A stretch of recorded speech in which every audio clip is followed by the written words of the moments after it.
Hello everybody. Today's video is going to be about animal healing. I'm going to discuss various aspects of it. Things like what is energy healing for animals, how does it work, what can it help with, and how you can learn it, that kind of stuff. So hopefully a bunch of you will join me. I see one of you joining, so I want to give you guys a couple seconds before I jump right in. So, hi guys. So great to have you. It's a very hot day here in the Sedona, Arizona area, and we're getting into monsoon season, so we're starting to get a few clouds, which is kind of uncharacteristic until the monsoon starts.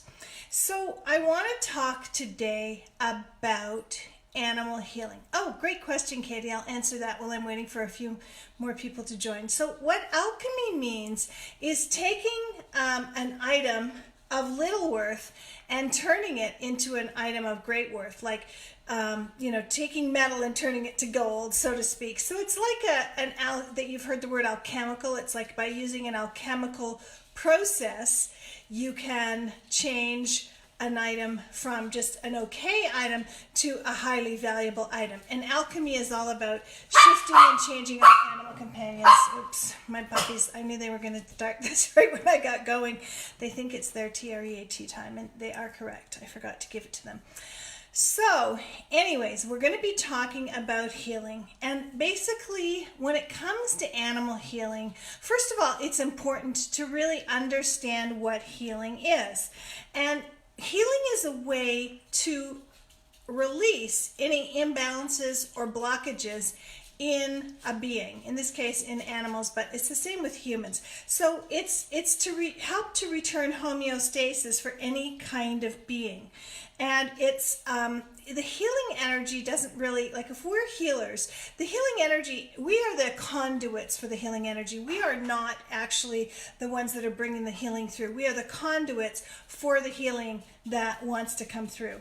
So I like to think of the healing as releasing blockages and imbalances, like I mentioned, but it also can help release emotions and issues which might be blocking the animal. The same thing happens with us. When something happens in our lives or the lives of one of our animal companions, it can cause an imbalance in their energy field, which is the area around the body.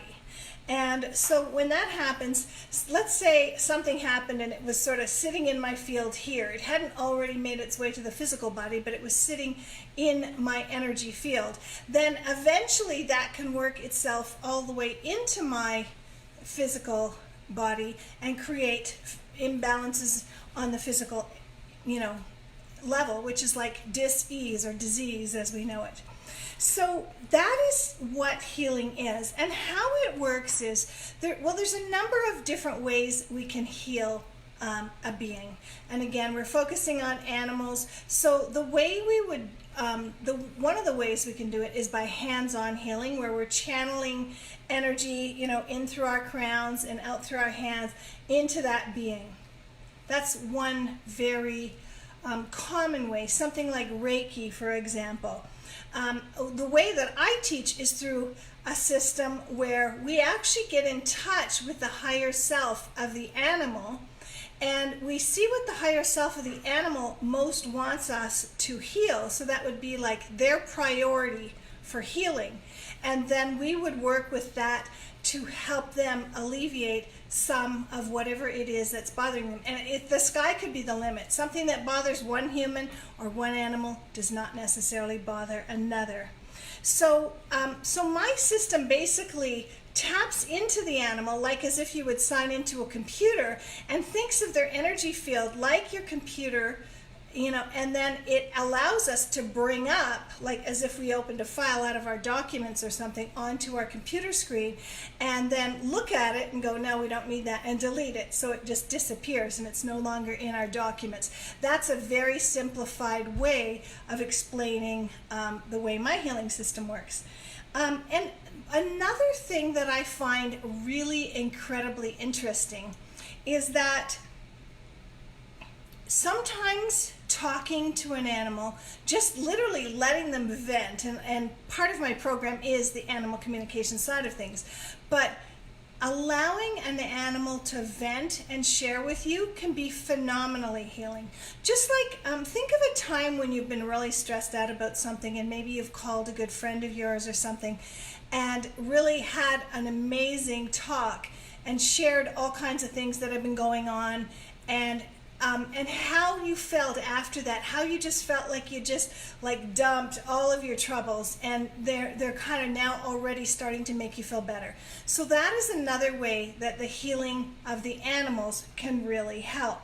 You know, we're letting them talk, we're listening, we're opening our ear to them, we're focusing our attention on them, and any being that is in a state of imbalance always does better when we are able to focus some attention on them.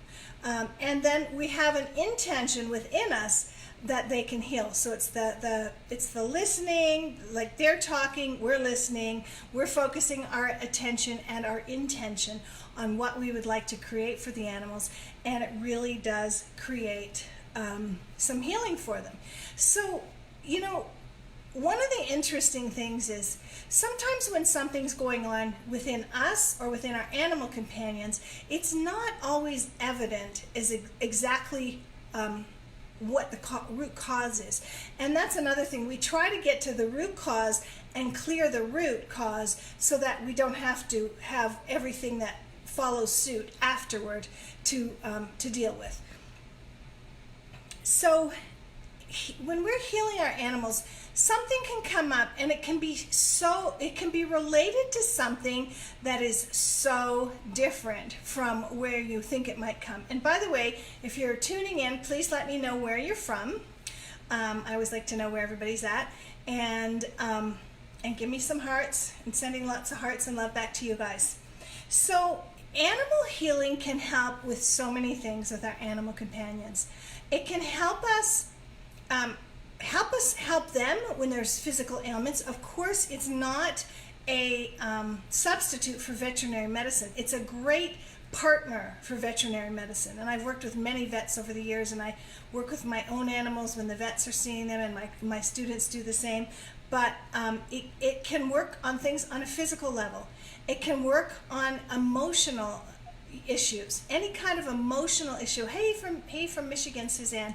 It can work on the emotional level. So any kind of emotional issue they might have. This can be something that happened when they were born, when they were conceived, during in vitro. It can be something that happened when they were 1, 2, 3, 4, 5, all the way up to their current age. So sometimes something might come up, and you might think, why is that coming up for my animal companion when I'm doing a healing session?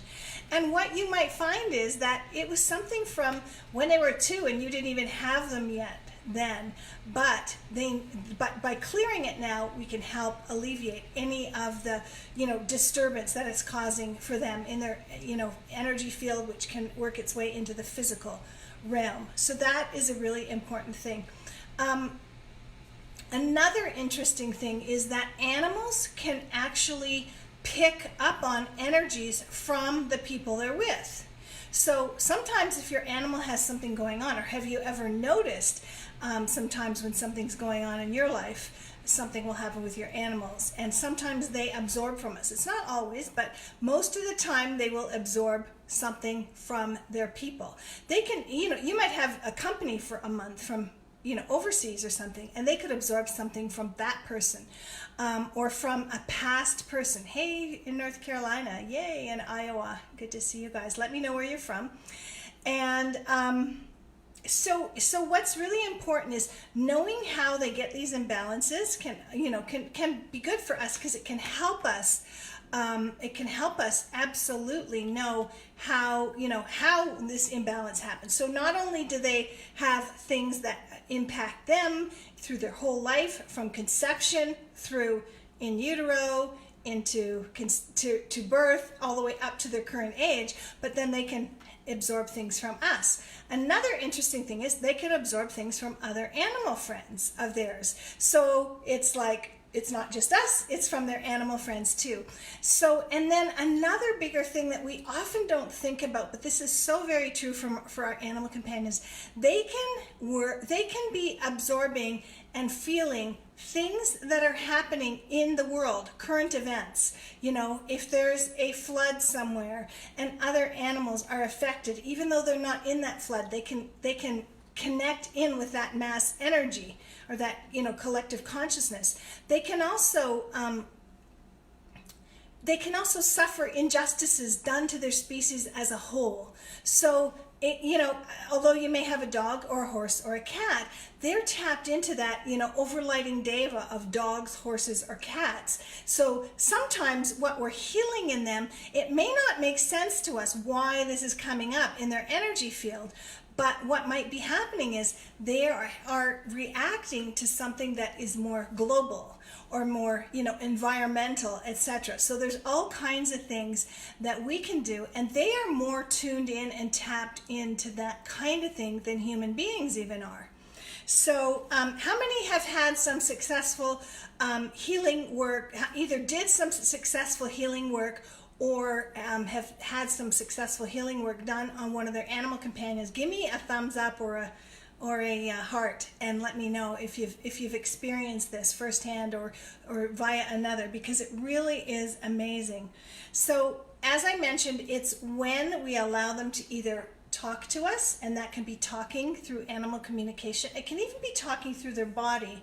In my healing system, I mentioned earlier, I use a lot of kinesiology in my healing system, but basically what we're doing is we're talking to them at a soul level to figure out, thanks to the hearts guys, to figure out what is going on for them at a soul level, and then to bring it up to the surface, like onto our computer screen, and delete the document, so to speak. You know, I'm using the computer as an analogy because it really is a good one.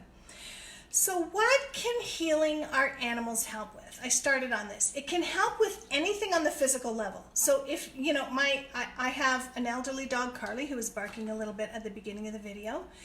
She's always hungry. She's a type 1 diabetic, diagnosed almost 2 years ago, and she's heading up to, she's about 11 and a half right now. She's heading towards 12. And a few of her ailments, although she's a small breed, she's a Maltese, a few of her ailments have made her seem a little bit older than she normally would be. But she's still an amazing trooper. I mean, we went out on a big walk today, and she still spins circles and runs down the hall. And last night she was playing toys, and she hadn't been in quite a long time. So it's nice to see how they can rally. So it can work on physical things like that. She's diabetic, she's prone to pancreatitis, she's got a skin disease that she's had almost for her whole life that is really well managed but difficult at times. And she's also got a thickening in her small intestine, which is preventing her from absorbing her nutrients. So she's eating the food for about a 50-pound dog to maintain 10 pounds of body weight, and that is quite underweight. So it's almost like she's starving, despite the fact that she eats more than I do. And then I have Pixie Rose, my sweet little Yorkie, who has immune-mediated meningitis, which is basically an autoimmune thing that happens to some dogs. So they are being treated by vets for sure, and Pixie's being treated by both regular vets, a neurologist, and a holistic vet. We go for acupuncture weekly, and she's on CBD oil, and we're trying to get her some medical marijuana oil to help with that. However, it's not... Vets aren't allowed to prescribe it yet, so we're working on that for her. But anyways, so physical. Then we get to the emotional level. There, like I said, there's all those things that and it can be any emotion, any issue, any situation that may have an impact on our animal companions, and it can create an imbalance. And I mean, like in a horse, it can also be something like, I want to give this example for horses, because I've had some horses that I've worked with that have had some scary behaviors, some aggressive and scary behaviors. It's a little more scary when a 12 or 1,500 pound animal with, you know, sharp hooves is acting up than when you're, you know, 10-pound Maltese is acting up. But some of these horses have been acting up due to a very common one is ulcers, and many horses have ulcers. I was just watching something about allowing horses to relax and allow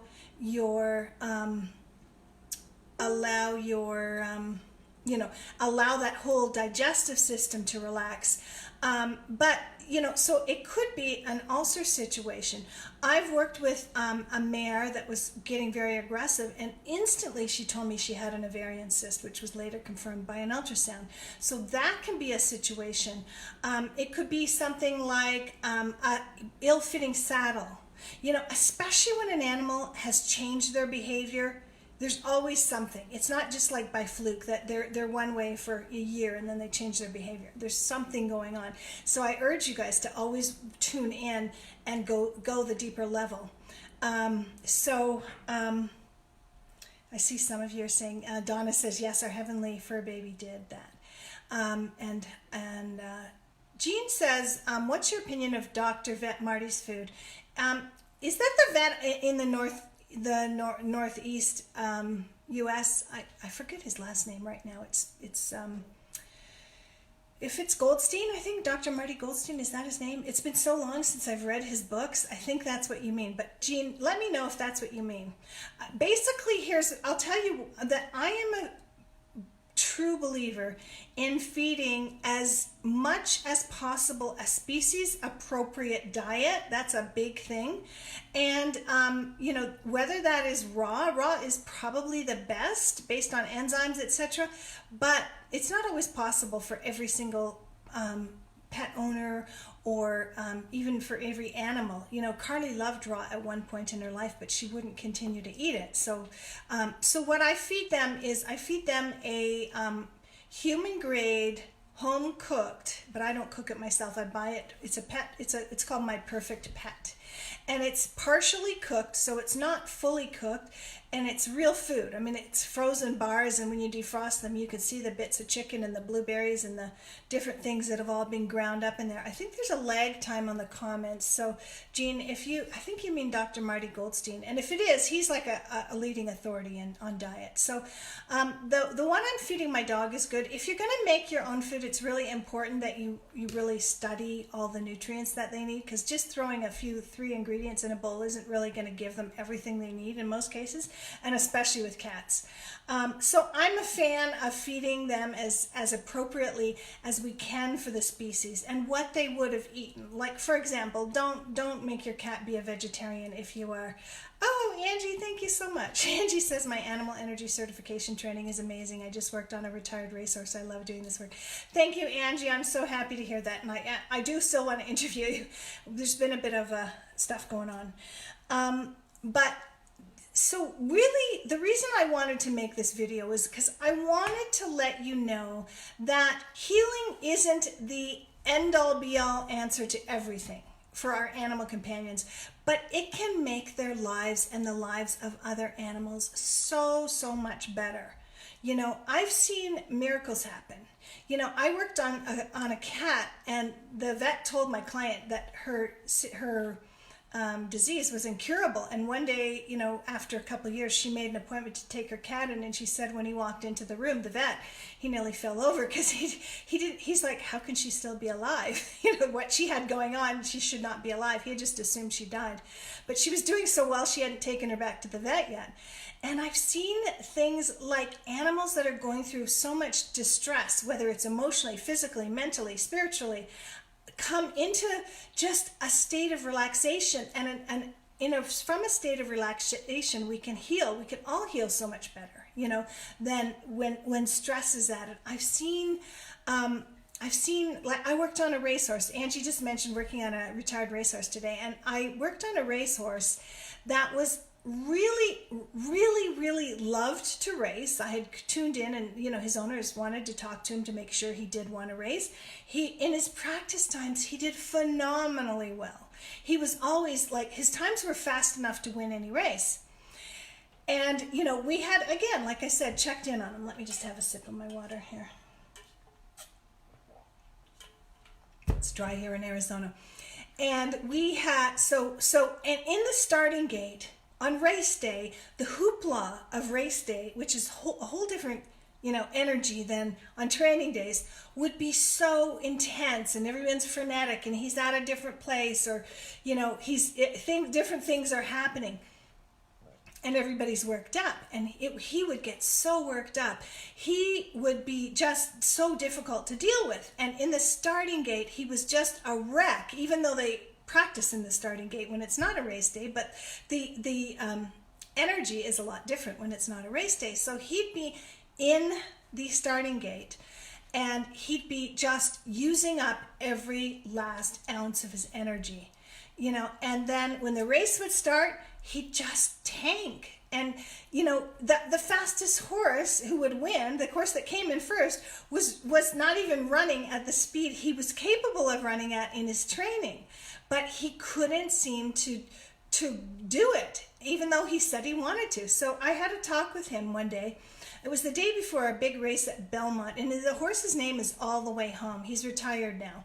And he's a horse that my clients loved dearly and are keeping, for a lifetime. He's not a commodity to them as some horses are in the racing world. He's the horse they love, and he's retiring at their farm. But we had a talk with him, and he let me know about some of the things that were bothering him. And I kind of just sat back and let him vent, as if you would with a good friend who'd just had some crappy stuff go on or wanted to vent and share some stuff with you. And then I asked him a few questions, and he let me know that the race day hoopla was really bothering him. Oh, the other thing that was really important was he wasn't listening to his jockey. And in a horse race, the jockey and the horse are a team together. One cannot do it without the other, and there has to be cooperation. And in training, he would listen to his trainers, but he wasn't listening to the jockey. So we actually did some energy work on him. We gave the people some work they could do on him, and he had some specific. All the Way Home had some specific instructions for the jockey, which I thought was really interesting. So they went to the track the next day, gave the jockey the specific instructions, and I can't remember what they all were right now because it's many years ago now. But the horse was able to relax and listen to his jockey, and he won the race by like 2.5 lengths. And I mean, his person told me he was so excited. I mean, he literally, I think he grabbed the usher and hugged and kissed him, maybe, because he was there alone, and he was just so excited he didn't know what to do with himself, because he was finishing at the end in every race because his energy wasn't working. So that's just one example, and I know probably most of you are not into racing horses, but that is an example of the kind of thing that can happen. You could have a dressage horse, you could have a trail horse that you just, having fun with, but it's not fun anymore when the horse is on edge and worked up. And the same thing goes for our cats and dogs. I've worked with cats that have been completely triggered and sent kind of off the deep end by a renovation in their home, even by a new color that was used in their home. So every little subtle thing that happens has an impact on an energetic being, including our animal friends. And they're much smaller than us and much more sensitive than us. So if any of you have a question you'd like to ask, I can stay on for a couple of minutes and just answer a question or two. And in the meantime, I'm going to try to think of something else that I can share with you guys, because I'd love to answer a question for any of you. The other thing I want to share is that the information, as I mentioned, that when we're using a healing system, we're just asking to be the conduits for the beings, the God, source, universe, whatever your higher power is called, to come through us and channel it through us. There's some people get nervous about it, and there's nothing to be nervous about. This is completely natural. This is of the light. All of this work is completely of the light, and we so can help our animals when we connect. All of God's beings have the ability to heal. The other thing, so don't forget, if you have a question, please write it in the thread. It's funny, I'm not seeing the thread moving very much, so I'm not sure if it's working properly or not, but we'll hope so. But all of God's beings have the ability to heal, just like our animal companions have the ability to heal us when we need healing. And many of you have probably noticed that. They even have the ability to heal one another. So, hi Faith, good to see you. So anyways, that is one of the things I wanted to share the most with you guys. So any last questions on animal healing? What I'm considering doing is, okay, I see Lindsay, sorry, has a question. Hopefully when I hit Seymour, oh good. So let me just write something down so don't forget to say it after. So Lindsay says, we have a new rescue that is very timid and scared of us. She's very slowly coming along, but I just don't know what to do for her. She's a puppy mill rescue. So let's do a little healing on her. What is her name, Lindsay? If you could type her name in the search, in the thread, just so I can, and roughly her age, if you could type that as well. I know it's taking a little bit of time. So as you're doing that, I'm going to just, I'm just going to tune in with her.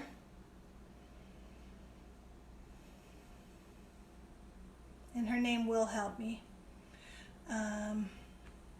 And this thread is really slow. I don't know if it's Facebook or what's going on here. And excuse me, I'm getting a little dewy. It's hot outside. It's hot inside. I probably should turn my AC down a bit. Hi, Dakota. So Lindsay, if you can type her name in, that would be great. So I don't need to have it. And if you can type a little bit of a description of her, what she looks like, color, and that kind of thing. So Sylvia, and 9 years old. And you can also type a little bit of her breed and that thing. So let's just tune in with Sylvia. So I'm just going to close my eyes for a minute, and I'm just going to go Sylvia, Sylvia, Sylvia. Is my intention to connect with Sylvia. And of course, I teach a whole big slew of preparation for this work, I'm not going to go through all that with you guys. If you want to learn all this, you can learn how to do it in my animal energy certification training. So here's one of the things that I want to say is Sylvia is she's got some of the typical things you would expect from a puppy mill rescue. Okay, I sense a ton of fear. I sense a lot of anxiety. Oh, a Pomeranian, gray, black, and silver. She sounds adorable. And I'm sure she's had a lot of litters of puppies. But what I'm sensing is the anxiety. So I sense an area, I sense that her back legs, the energy running down her back legs is kind of interrupted. I don't know if you've noticed anything funny, like if she, it's one of the reasons they scoot their butt under and put their tail between their legs sometimes, which I feel like she's doing. But I also feel like there's something going on with that energy running down the hind legs. So one of the things that you can do for her is you can do something called a grounding exercise. This would really help her. What it does is it helps to reconnect her with the earth's energies, and it helps her to release energies that are coming, that are in her, into the earth's energies to be transmuted. So I believe I have a free training on my website. If you go to lynnmckenzie.com, and on the top, along the top banner on the right hand side, there's a pink button that says free training. That free training would be helpful for you. And anyone can get it there anytime. I think if you get that, you get my grounding exercise. But so what I want to do is I want to ground her. So I'm just going to take a moment now and do some grounding work on her to help her.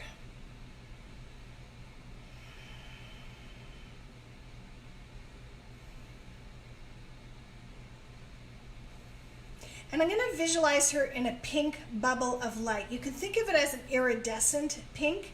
So it's like a beautiful bubble of pink, but it's got that AB or Aurora Borealis crystal look in it. So it's really beautiful and bright. And I'm going to visualize her in that, and then I'm going to visualize that inside her safe bubble, she is safe, she's secure, she's at peace, she's comfortable, and she's free. like free. She's free now from the puppy mill, but she's still not free in the soul. I want her to be free in her soul too. So I'm giving her that energy so that she can be free within that bubble of pink light. And then I'm going to visualize other energies coming at her that are maybe non-beneficial. I visualize those as arrows. So those bubbles that are non-beneficial, that are arrows, I'm going to visualize those coming to her and bouncing off. So nothing that's going to disturb her beautiful, peaceful sanctuary inside that pink iridescent bubble of light. Nothing's going to penetrate that or go through it. But I want to visualize the love and all of the beautiful feelings that you and your family have for her, and I want to visualize those going right through that pink bubble and helping to fill up and re-energize her pink bubble and give her so much healing. So I want you to visualize this for her. I want you to visualize her grounded and connected to the earth's energies. You can do it, especially when she's outside, standing on the ground, and then I want you to visualize her in this pink bubble a couple times a day. And I want to just, let's see, has she had any physical ailments that you're aware of? I'm assuming she's now spayed. Maybe let me know those two things, Lindsay, because I'm feeling that the energies that I felt, you said you have noticed some energy in her back legs of some sort that's maybe a little bit of an imbalance. I feel like that there's been a spay or some kind of, I don't know if she ever had a C-section when she was delivering puppies. Let me just... So I'm going to work on her sacral chakra, which is the lower belly chakra above the root chakra, which is at the base of the tail. The sacral chakra covers all of the sexual organs. It covers, the uterus and everything for birthing and any kind of issues in that area in general, and many other things as well. But I want to work with that chakra now. So that is the color of that sacral chakra is an orange color. So what I'm going to do is I want to send some orange light. Let me just grab something here out of my handy dandy little pouch. We're going to work with the pendulum a tiny bit. So the pendulum is just, it's just a magnifier of the energy I'm sending. So I'm going to just make a statement here. So I'm going to send some orange light to Sylvia's sacral chakra or sexual progression chakra, and I'm going to ask that it come into perfect balance, spinning in a clockwise fashion with any imbalance, blockages, non-beneficial energies to be released to the spiritual. So I'm just giving that a little bit of time. And one of the things, as it's still percolating here, I'm just working with it. Okay, so we're just letting her take as much of that orange energy, that light for her sexual progression or sacral chakra, and I'm just going to that's going to continue on for as long as is in her highest and best. So so you said that you've noticed that she's been lifting her back leg almost as if her knee is out of place and she's trying to put it back in place. Yeah, so sounds like she might have a luxating patella or a I'd mention that to your vet just so you know. But if you work with her energetically, sometimes you can stave off surgery, and sometimes they have there's different degrees of it. I know my Carly has had a little bit of it, but never anything to need to have surgery for. And one of the interesting things is when Carly was going to pee, she'd go to squat down and she'd be squatting like this, and then she'd go like that with one of her legs, and she'd keep adjusting, and it was almost like she didn't, if you didn't know any better, you'd think, oh, she doesn't like peeing there, she wants to pee somewhere else. But what she was doing was she was trying to unlock the knee because it was locked in a funny position, and squatting made it feel strange. So so there's many things that you can do to help with that. Acupuncture could help with that. My healing system could help remarkably. And Lindsay, forgive me, I can't remember if you're in my animal energy certification training or not. Your name is so familiar that I think you are, but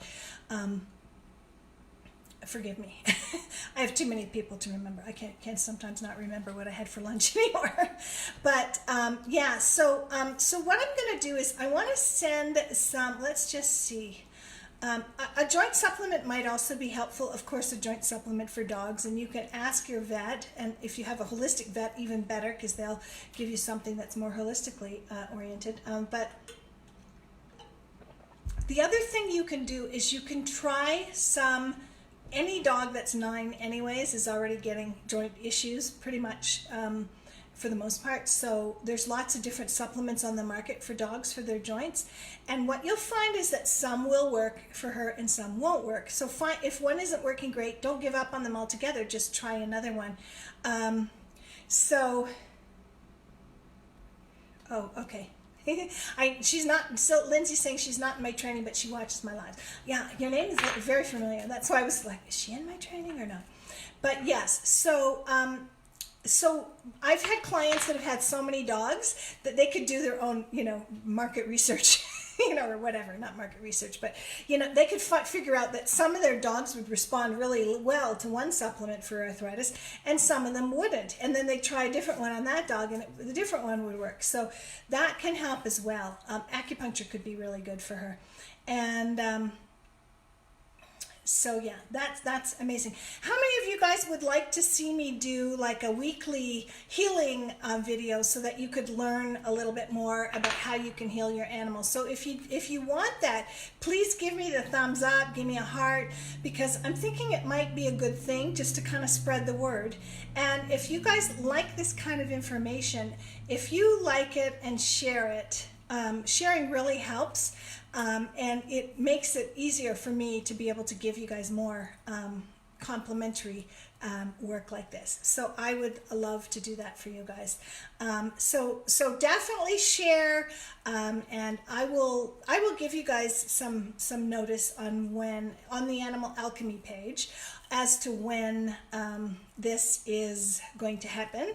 And I think it would be awesome. And we'll just pick somebody here and there, an animal that needs some help, or the odd time I might want to work on my own animals.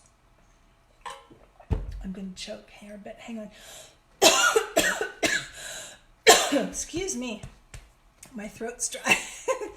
You are so welcome, Geraldine, and you are very welcome, Lindsay, for that. And so I just want you guys to really know that there's so much, as caregivers and lovers of animals, there is so much we can do for them. So I'm going to go now. Abundant blessings, everyone. I want to invite you. I'll put in the links in a couple minutes when I get back to on my computer. I'm on my phone right now. I will put a link in the links if any of you want to watch my webinar, my free webinar, if you haven't watched it yet, on animal communication and healing. I'd love to have you watch it. And abundant blessings, everybody. Have a fabulous, and to all your animal companions, have a fabulous evening. And I will look forward to seeing you on future videos. Bye-bye now.